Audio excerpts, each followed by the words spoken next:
Chapter 1. The Assignment. Lyra had never seen a human before, not up close, and certainly not one assigned to her. Her entire life had been spent in the confines of her homeworld, a planet ruled by strict traditions and the expectations of the alien race she belonged to. Her people, the Tharkon, were known for their strict adherence to tradition, their society built on centuries of rituals, ceremonies, and an unyielding respect for the ancient customs passed down from their forebears. But none of that had prepared Lyra for the day when she would be handed over to the human emissary. Her heart beat faster as she stepped through the grand archway that led into the council hall, the weight of the moment pressing down on her. Her palms were clammy, her throat tight with anxiety. She had always been the quiet one, the introvert, the one who stayed hidden in the shadows of the palace. The thought of being thrust into an unknown world, forced to face something as alien as a human, was enough to send a cold shiver down her spine. The council hall was enormous, its vaulted ceilings stretching far above her head, adorned with intricate carvings of ancient Tharkon heroes and mythical beasts. The air was thick with the scent of incense, the scent of ritual, the scent of history. The Tharkon were proud of their past, and everything about their society reflected that. The sleek, polished surfaces of the hall's floors glistened, catching the faint light from the crystal chandeliers that hung overhead. The walls were adorned with banners and symbols that represented the Tharkon's ancient heritage, their glorious conquests, and their long history of peace. But it was all meaningless to Lyra now. The future, the unknown, was standing before her, waiting to be faced. At the center of the room, a figure stood out amongst the Tharkon. He was a human, his skin pale and his hair dark as midnight. He stood tall, but not as tall as the Tharkon men, his build lean but muscular. His eyes were wide and curious, and though they held a certain ruggedness, they also held something Lyra had never seen in the eyes of her own people: warmth. It was a warmth that made her stomach flutter in an unfamiliar way, a sensation that she had no name for, but that she could not ignore. This human, who had come from another world, another galaxy even, was now hers to learn from, to live with, to be, whatever he needed. The thought sent a wave of nausea through her. It wasn't just that she was being given away like some sort of bargaining chip. It was the fact that she had no idea what was expected of her. No one had prepared her for this. Lyra, the High Counselor, spoke, his voice booming through the hall. His words were heavy with formality, as if they were speaking to a stranger rather than a member of their own people. You have been chosen for this task. You will serve the human emissary, learn from him, assist him in any way he requires. You will perform this duty with honor and grace. Her eyes lowered to the floor, the weight of the council's expectations pressing down on her like an anchor. She had been told she would be a part of a cultural exchange, an experiment in unity between the Tharkon and the human races. Her role, though vaguely defined, was clear in one respect. It was her duty to ensure that this union, this strange and unprecedented alliance, was a success. She wasn't sure how she was supposed to do that. What did the human need from her? What could she possibly offer that would make this exchange meaningful?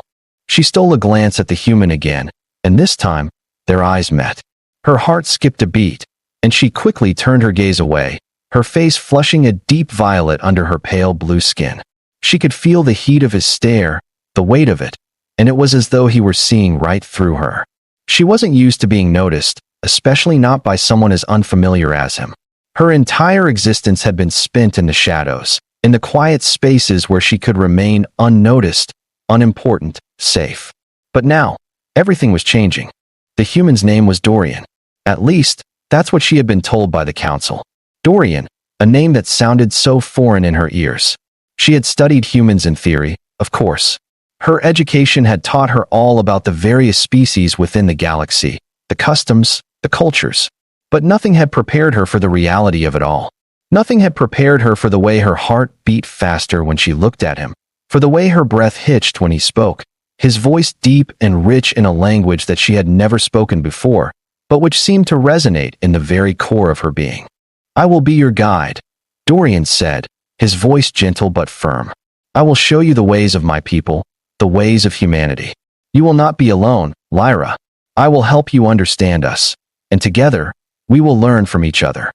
His words were kind, too kind for Lyra's liking. She wasn't sure if she could trust him, or if she even wanted to. He was an alien, too, in his own way. His presence was both a comfort and a threat. The concept of the unknown was terrifying to her, but there was something about the way he spoke that made her feel seen. Not as a tool, not as a representative of her people, but as someone who could be something else. She didn't understand it. She didn't know what it meant, but it unsettled her.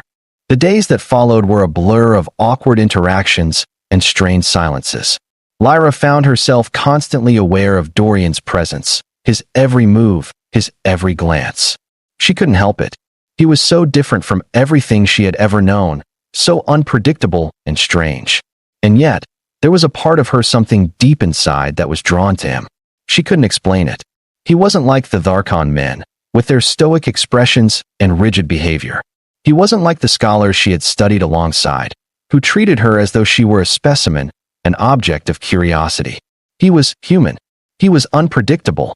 And there was something about that made her feel both alive and terrified at once. As the days passed, their interactions became more frequent. Dorian would ask her questions, sometimes about her people, sometimes about herself, but mostly, he would just watch her.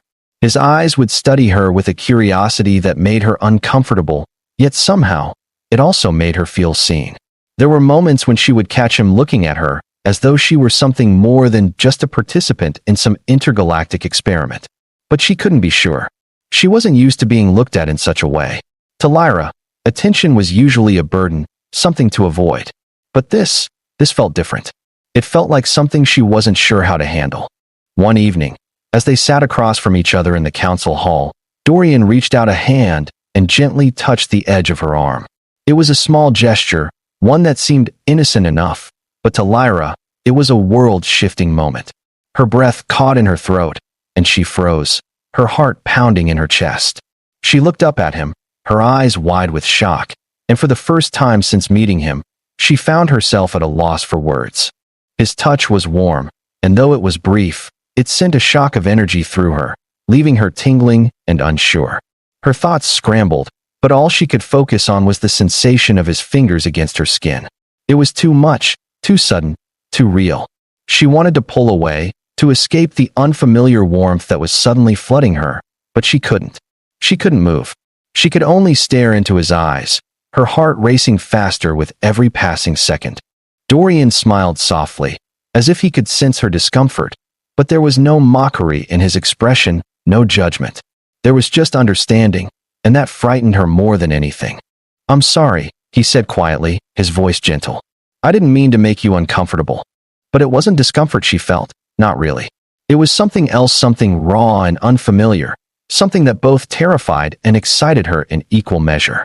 "You didn't," she whispered, her voice trailing off as she tried to find the right words. But she couldn't. There were no words. She had no frame of reference for what was happening between them, for the way her chest seemed to ache every time he looked at her, for the way her body responded to his touch despite every instinct telling her to pull away. She didn't know what this was. She didn't know where it was leading. But one thing was certain. This wasn't what she had been prepared for. This wasn't what alien males had. It was too much. The days bled into one another in a haze of unspoken tension and awkward exchanges. Lyra found herself observing Dorian more than she would have liked to admit. She couldn't quite understand why his presence had such an effect on her. At times, she caught herself thinking about him when she should have been focused on the tasks at hand, her mind wandering back to the brief moments they had shared, the way his eyes lingered a little too long when they spoke, the way his hand brushed against hers ever so casually when they stood close together. She couldn't deny the strange pull she felt toward him, and that, more than anything, unsettled her. What was it about him that made her feel both grounded and adrift at once?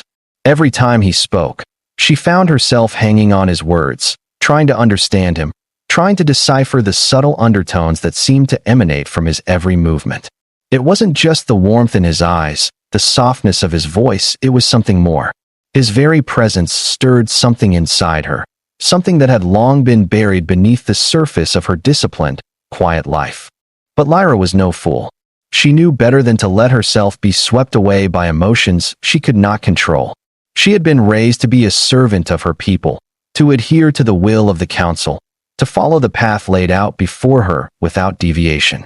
Her life had always been one of duty, of obedience, of understanding her role and fulfilling it without question. She had never imagined a life where she would question her purpose, let alone form a bond with someone from another species. And yet, here she was, struggling with the very thing she had been taught to avoid: attachment. Dorian, for his part, seemed oblivious to her internal conflict. He carried on with his duties, smiling when their eyes met, always offering her an encouraging word, always so kind, so open. It made her feel both grateful and vulnerable, as if he were slowly breaking down the barriers she had so carefully built around herself. One morning, as they worked together in the garden outside the council hall, an activity she had never thought would be a part of her duties, Lyra found herself unexpectedly caught in one of Dorian's questions. "So," he began, his voice light as he adjusted the soil, "tell me about your people. I know the basics, of course, but what do you really want people to understand about the Tharkon?" Lyra hesitated, unsure of how to answer. Her people were known for their wisdom, their strength, their enduring peace, but beneath the surface, there was so much more.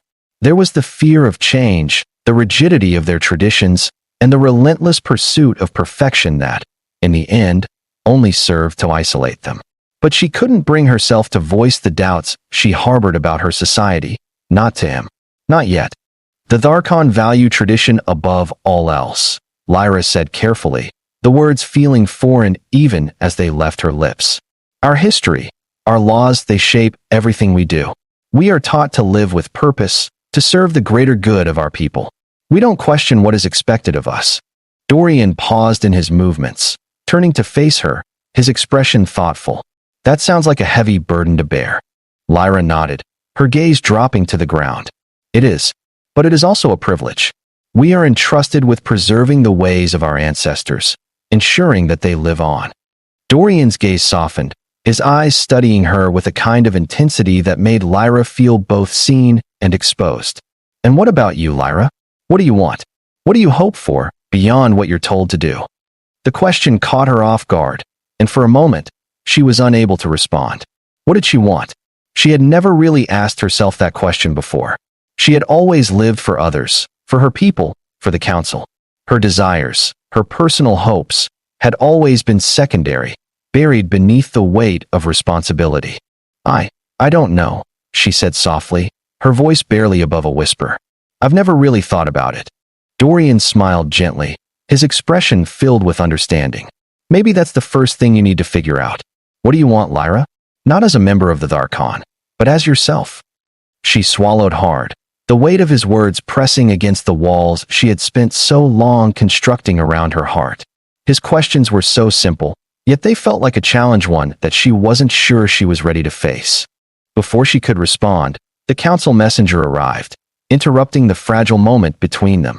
He was a tall, stern-looking Tharkon, his robes flowing behind him as he strode into the garden with purpose. "Lyra, the council has requested your presence immediately," he said, his tone firm and authoritative. Lyra's heart sank. Another summons. Another duty to fulfill. The weight of her responsibilities was never far from her mind, and it seemed that no matter how much time she spent with Dorian, she could never escape the obligations that came with being Tharkon. "I'll be there shortly," she replied, turning to Dorian with a quick, apologetic glance. The messenger nodded curtly and left as swiftly as he had come, leaving Lyra with a heavy heart and an even heavier mind. She wasn't sure what she had been expecting from her time with Dorian, but it certainly hadn't been this quiet, uncertain yearning that stirred in her chest. As she turned to go, Dorian's voice stopped her. "Lyra," he called softly, and when she turned to look at him, his eyes were kind, his smile reassuring. "Whatever the council says, you don't have to follow a path you don't choose. You have the power to make your own choices. Don't forget that." Her heart skipped a beat. For a brief moment, she felt a surge of something unfamiliar and frightening. Was it hope? Could she truly make her own choices? Could she choose her own path, her own destiny, even if it meant defying everything she had ever known? She didn't know the answer, but as she walked away, Dorian's words echoed in her mind, stirring something deep inside her. Chapter 2. Breaking the Mold. The council's request was as she expected in order for her to continue her service to the human emissary. But the weight of it felt different this time. She wasn't sure if it was the interaction with Dorian or the way he had looked at her when he spoke of choices, but something had shifted. The walls she had so carefully built around herself, the ones that had kept her confined within the boundaries of her duty, were beginning to crack. The days that followed were filled with more awkward meetings, more attempts to understand each other, but with each passing moment, something between Lyra and Dorian changed. He no longer seemed like a distant figure in her life. He was no longer just the human emissary she was assigned to serve. He had become something else, something far more complicated and far more dangerous to her heart. They continued their work together, side by side, sharing meals and small conversations, and each time Dorian smiled at her, her heart fluttered in a way she could no longer deny. She tried to fight it, tried to bury the feelings that were growing inside her, but they refused to be ignored. She was falling for him, and it terrified her. Every night, after the day's duties were done, Lyra would lie awake, staring at the ceiling of her quarters, her mind racing with thoughts of him. She had spent so many years following the will of her people, so many years suppressing her desires, that now, when they were finally surfacing, she didn't know how to handle them. What did this mean? Was it allowed? Was it something she could even have? Dorian, for all his kindness and warmth, had never asked for anything. He hadn't forced himself on her, hadn't pushed her into anything she wasn't ready for. But that didn't stop the growing desire inside her to know more, to feel more, to experience what it meant to be truly seen by another person. But Lyra had been taught that to give in to her desires was to lose control, to lose everything that made her a member of her people. She couldn't afford to be weak. She couldn't afford to fall into something that wasn't meant to be. But Dorian's presence, his gentle smile, his steady gaze, it made her question everything she had been taught. He made her want things she wasn't sure she should have. As the days passed, Lyra knew that the choice she would have to make wasn't just about serving Dorian. It was about choosing herself, about stepping away from the mold her society had placed her in and embracing the future she could create, no matter how uncertain it seemed. But the path to that future was not going to be easy, and Lyra had no idea where it would lead. All she knew was that she was no longer the person she had been before meeting him. She was different, and whatever came next, she would face it with the strength she had yet to discover within herself. The days bled into one another as Lyra's world gradually shifted, and with it, her own understanding of who she was, who she could be. She had been a servant all her life, and though she still served the council in her capacity as the human emissary's guide, she no longer saw her role as a passive duty. She was changing, and the world around her was changing with her, each passing day blending into the next, yet each offering new and startling revelations. Dorian's presence in her life was like a steady force, drawing her out from the shadows where she had always hidden, pulling her into a space where she could no longer remain invisible. Their interactions, once awkward and filled with the weight of duty, had begun to evolve. The awkward silences that once marked their conversations were now filled with shared laughter, questions, and meaningful glances. Lyra found herself confiding in him more than she ever thought possible, speaking of her childhood, the strict rituals of her people, and the silent expectations she had been burdened with. In return, Dorian shared his own stories of the struggles of humans in a galaxy of infinite possibilities, of their conflicts, their victories, their loss.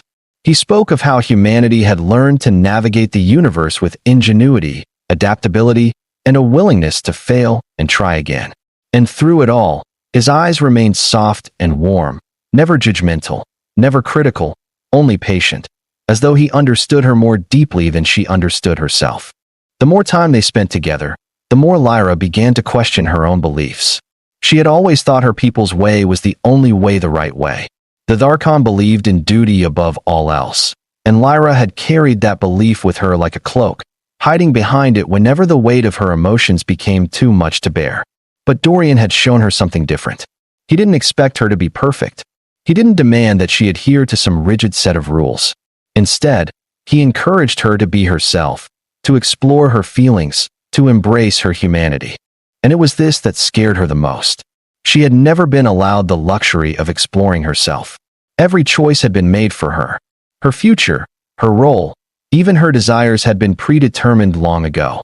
But Dorian's presence, his belief in her ability to choose, was opening a door she had never known existed. One afternoon, as they walked through the lush gardens outside the council hall, gardens that Lyra had never been permitted to visit before, as they were considered frivolous by her people, Lyra found herself laughing. It was a simple laugh, a short, unexpected burst of joy as she listened to Dorian recount one of his human adventures, but it felt like a crack had opened in her heart, letting in a rush of warmth that she hadn't known she needed. "You should smile more, Lyra," Dorian said, his voice teasing but warm. "It suits you."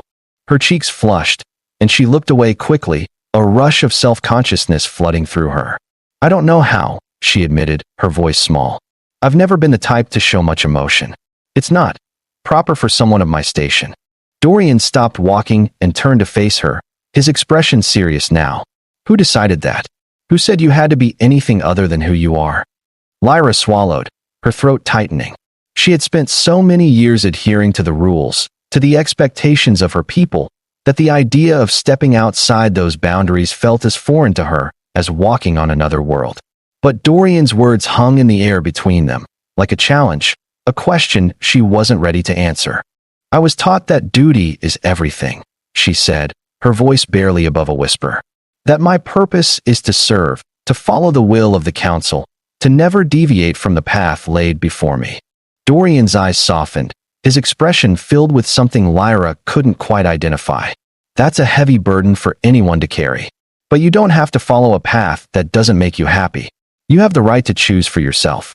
The simplicity of his words, the clarity in them, shook Lyra to her core. She had never considered that idea, that she had the right to choose. All her life, she had been taught that she existed for others, for her people. She was a cog in the wheel, a small part of something much larger, and her role was defined by that. But here, in the garden, with Dorian standing before her, his words felt like the first light of dawn, piercing through the fog of her confusion. "Maybe I need to learn what I want first," Lyra replied, her voice almost tentative. She was unsure of herself, but there was something liberating in the thought, something that made her feel like she might finally have the power to shape her own destiny. Dorian smiled, that same warm smile that seemed to melt all her defenses. "That's a good start." The silence between them was comfortable now, filled with the weight of shared understanding. For the first time in a long time, Lyra felt like she wasn't alone in the world. For the first time, she felt like she might have a future outside of the rigid expectations of her society. And for the first time, she found herself wondering about Dorian in ways that went beyond duty, beyond the confines of their roles. But the moment was fleeting. The call of the council, the demands of her people, would always be there, tugging at her. She had never been allowed to forget her duty, and she wasn't sure if she could. The thought of defying her people, of choosing her own path over the one they had set for her, was terrifying. But Dorian's presence, his encouragement, made her question whether it was time to step into the unknown. The unknown that she had always feared, but that now, in Dorian's presence, felt like something worth exploring. Chapter 3. A Connection Unspoken. As the days passed, the weight of the decision Lyra was grappling with became heavier, but so did the bond between her and Dorian. It had started subtly, small gestures, fleeting glances, and quiet conversations, but over time, it deepened. Every moment they spent together left her feeling more alive, more seen than she had ever felt before. She found herself thinking about him when she shouldn't, caught in the warmth of his smile, the gentleness of his touch, the way his voice held her attention in ways no one else's had. There was a tenderness in him that drew her in, a kindness that made her feel safe in a way she had never known. It was the kind of connection she had never expected from someone so human. One evening, as they sat on the balcony overlooking the vast expanse of the planet below, the stars shining brightly in the sky, Lyra felt an unfamiliar flutter in her chest. The cool breeze of the evening swept across her skin, and for a moment, everything else faded away. It was just her and Dorian, the soft glow of the lights in the distance, and the silence that stretched between them. The quiet was comfortable, filled with the weight of all the unspoken words they had yet to share. "You're different from the others," Lyra said quietly, her voice soft in the stillness of the night. "Different from the Tharkon. You don't expect me to be anything I'm not.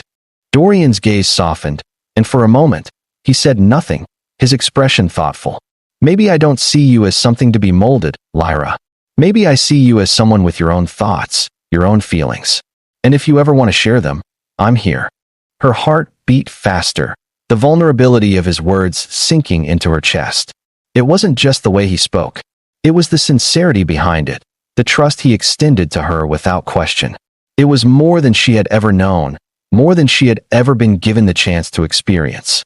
It was the first time in her life that she felt like her feelings mattered, not as a tool for her people's goals, not as a servant to be used, but as herself. I don't know if I can do this, she admitted, her voice trembling slightly. I don't know if I can let go of everything I've been taught, everything I've been told I should be. Dorian reached out, his hand gently covering hers, his touch warm and reassuring. You don't have to do it all at once, Lyra. Just take it one step at a time. And if you ever want to talk, I'll be here. The warmth of his hand on hers sent a spark of electricity through her, and for a fleeting moment, she allowed herself to lean into it, to feel the connection between them as something more than just a fleeting curiosity. She allowed herself to feel, to be vulnerable in his presence. For the first time in her life, she didn't have to hide. And for the first time in her life, she wasn't sure what the future held, but she was willing to find out. This concludes Chapter 2 and starts Chapter 3. If you'd like to expand the story further or explore specific moments between Lyra and Dorian, feel free to let me know. The days grew warmer, and as the seasons shifted on Lyra's homeworld, so did the dynamics between her and Dorian. Their connection, once fragile and tenuous, now felt undeniable. It wasn't just the way their hands would occasionally brush as they worked together, or the way Dorian would often catch her gaze, as though searching for something she had not yet allowed herself to show. It was the moments between the moments, the silences that spoke louder than any words could, the quiet understanding they shared, the growing trust that was slowly weaving them together like an invisible thread. For Lyra, this closeness was both exhilarating and terrifying. The emotions she had long suppressed, the parts of her that had always been buried beneath duty and expectation, were beginning to surface in unexpected ways. She had never known what it felt like to be truly seen by another. Sure, her people acknowledged her, her lineage, her station, but none of it was personal. None of it was about her, Lyra, the person behind the title and the role. But Dorian, he saw her. And as much as that terrified her, as much as it left her feeling vulnerable, it was also the first time in her life she felt like she was allowed to exist in the fullness of her humanity. One evening, as they stood together on the balcony again, the sun setting behind them, Dorian spoke, his voice soft, barely above a whisper. You know, he said, his gaze fixed on the horizon. Humans have this saying. The only way to truly live is to take the leap into the unknown. Lyra looked at him, her eyes searching his. There was a quiet strength in his words, something that resonated deep within her. You're not afraid of what lies ahead? She asked, her voice hesitant. The question hung between them, filled with more than just curiosity. Dorian turned toward her, his eyes locking with hers. There was no fear in his gaze, only an openness that made her heart race. I used to be, he admitted. But the more I've seen, the more I've learned about this universe, the more I've realized that fear holds us back from the things we could be. The unknown is where all the beauty, all the adventure, is. Lyra swallowed hard. And if the unknown changes you? What if it breaks you? Dorian smiled gently, as though he had anticipated this question. Then you pick up the pieces and rebuild. But you never stop taking the leap. Her heart pounded in her chest as his words sank in. The leap. The unknown. She had been taught to avoid it, to stay within the lines of her people's traditions, their expectations. But with Dorian, she was beginning to see that maybe, just maybe, there was more to life than what she had been told. There was more to her than what she had been told. And for the first time in her life, she felt the stirrings of something deep within her, something that had always been there, but had remained buried beneath duty and restraint. You make it sound so easy, Lyra said, her voice barely audible. Her gaze fell to the ground, feeling suddenly small in the vastness of everything she didn't understand. I don't think it's easy, Dorian said, taking a small step closer, his voice soft but resolute. But I think it's worth it. Lyra looked up at him, meeting his gaze for the first time with nothing held back, no barriers in place. There, in the quiet of the fading light, she saw something in him that mirrored what was stirring in her. She saw trust, hope, and a kind of love unspoken but undeniable. And with that moment, the shift was complete. The walls she had built over the years, the walls that had kept her safe, had begun to crumble, piece by piece, until all that remained was the vulnerability of being human, of being seen for who she truly was. And as terrifying as it was, as overwhelming as the raw emotions were, Lyra couldn't bring herself to regret it. Not anymore. The leap into the unknown didn't seem so frightening when she wasn't alone. Chapter 4: A Leap of Faith. The days that followed were a blur of new experiences, each one more intense than the last. Lyra and Dorian grew closer, the bond between them becoming something more than either had anticipated. The quiet moments shared in the garden, the walks through the city, the long talks about their respective worlds, all of it began to form a new reality for Lyra. A reality where she was no longer bound by the chains of tradition, a reality where she could finally begin to define who she was, free from the weight of expectation. But it wasn't all easy. The council, ever watchful, soon took notice of Lyra's growing attachment to Dorian. They saw it as a distraction, a breach of protocol. Lyra had always known that her people valued duty above all else, but this was different. They had never anticipated this kind of change, this kind of shift in their carefully controlled society. They had never expected Lyra, of all people, to question her place, her role in the grand design of the Tharkon. The summons came swiftly, as they always did. The High Council had decided that Lyra's relationship with Dorian was a threat to the balance they had so carefully cultivated. They ordered her to sever all ties with him, to return to her duties as a representative of her people, to once again embrace the life she had been born into. Lyra stood before the council, the weight of their gaze heavy on her shoulders. They spoke to her as though she were a child who had strayed from the path, as though her feelings, her heart meant nothing. They told her that the future of their people was at stake, that she had to be the symbol of their traditions, not a disruption. The words were sharp, cold, and final. But as she stood there, listening to their demands, something inside her shifted. The council had always been her masters, but no longer. She wasn't the same person who had entered this room. She had changed. She had learned what it meant to live, to feel, to be free. And she wasn't going to let them take that from her. "I can't," she said, her voice steady, though it trembled with the weight of her decision. "I can't go back to the way things were. I can't live a life that isn't my own anymore." The council's faces were stoic, unreadable.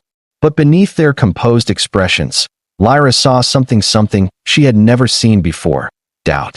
"You choose a human over your own people?" one of the counselors asked, his voice cold and filled with accusation.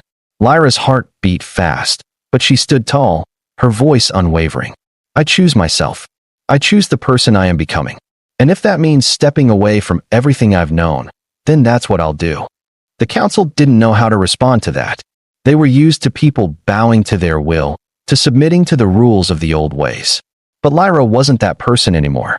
She had stepped into the unknown, and there was no turning back now. When she left the council hall, her heart was light, freer than it had ever been. She knew the road ahead wouldn't be easy. She would have to face the consequences of her choices, and there was no telling how the Tharkon would react to her defiance. But for the first time in her life, she felt like she was making her own path, creating her own future. And Dorian, the human who had shown her what it meant to live without fear, would be there with her. Together, they would face whatever came next. As Lyra walked through the halls of the palace, the world outside seemed brighter, more vivid than it ever had before. The leap had been taken. There was no going back. But for the first time, she was excited for what the future held. And in the distance, Dorian waited for her. His presence was no longer just a comfort. It was a promise that no matter what happened, they would face it together.